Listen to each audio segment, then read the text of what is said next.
আসসালামু আলাইকুম। এই যে দেখছেন রুই মাছ দিয়ে রান্না করেছি আলু দিয়ে বড়ি দিয়ে। তো মাছটা এখন ধুয়ে নিচ্ছি। তারপরে আমরা এই যে কাঁচামরিচ নিয়েছি, রসুন নিয়েছি, আলু নিয়েছি, আর এটা হচ্ছে মাসকলাই ডালের বড়ি, আর এর সাথে দুটো পেঁয়াজও নিয়েছি। এটা হচ্ছে রুই মাছ। মাছটা ভালোভাবে ধুয়ে নিচ্ছি পানি দিয়ে। আর এই যে আলুগুলোও কেটে নিলাম, নিয়ে মাছটা একটু ভেজে নিয়েছি। এই যে দেখেন মাছটা ভাজা কমপ্লিট। আর বড়িটাও একটু সেই তেলেই ভেজে নিয়েছি।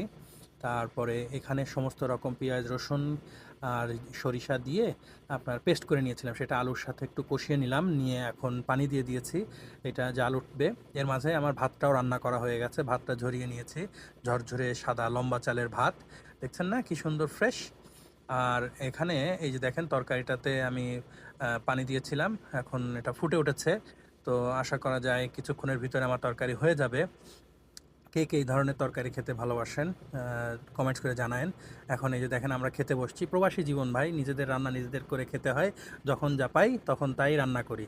আজকে একেবারেই বাজার সদাই কিছু ছিল না, তাই এই মাছ ৫ টুকরোই মাছ ছিল, আমরা ৫ জন মানুষ, তাই রান্না খেতে শুরু করে দিলাম। এই যে দেখেন আমি প্লেটে খাবার আলু বড়ি ঝোল দিয়ে মাছ, আমার আসলে খুব ভালো লাগে। আমরা দেশে থাকতে তো শীতকালে এই ধরনের তরকারি রান্না করে খেতাম।